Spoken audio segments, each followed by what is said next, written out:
A jama'a assalamu alaikum. Ina taya masu mining ɗin Bulum murna samuwar wannan game ɗin da ake ta ce mana coming soon, coming soon. To alhamdulillah wannan dai game da ake ta ce mana coming soon, coming soon. Alhamdulillah jiya dai ta tabbata. So wannan game za ta baka damar samun point ɗin nan da kake gani matuƙa.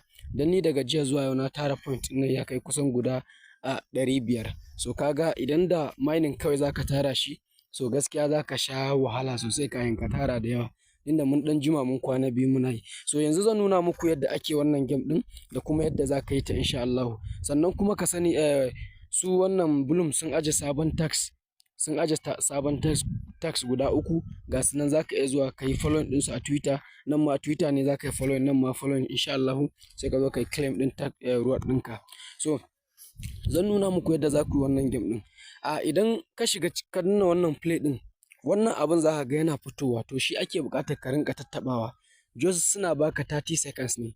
So za ku gani nan guda ɗaya sukan ba mutum guda 10 ko 8 ko 4. To ni dai kun gani guda ɗaya ne. So duk adadin da aka baka, to so sai ka yi sau adadin. Kun fahimta?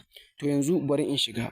Wannan abin zai rinka fitowa kuna taɓa shi, shine game ɗin da za ku yi. So idan ka taɓa play kamar haka, za ka jira shi ya buɗe maka. So idan ya buɗe maka 30 second ne za su baka, gashi nan wannan abin da yake fitowa shi za ka rinka taɓawa. So kana taɓa shi, so shi kuma already point ɗin yana taruwa adadin abin da ka samu, gashi nan. So gashi nan, so haka za ka yi ta yi insha Allah, haka za ka yi ta yi, haka za ka yi ta yi. Kun gani gashi nan ina ta tara point ɗin guda 7,000 saura 7 second. So gashi nan, so haka za ka yi game ɗin. Wayannan abubuwan za ka yi ta tattaɓawa. So dole sai kana taɓa su point ɗin zai taru. So alhamdulillah kun ga na samu guda 10,400. So haka za ka yi ta yi, kai ta yi, kai ta yi insha Allah. So bayan ka gama kana iya taɓa wannan sharing ɗin domin ka tura wa abokananka, domin ka tura musu su ma su shiga domin su yi wannan game ɗin. So Allah ya taimake mu.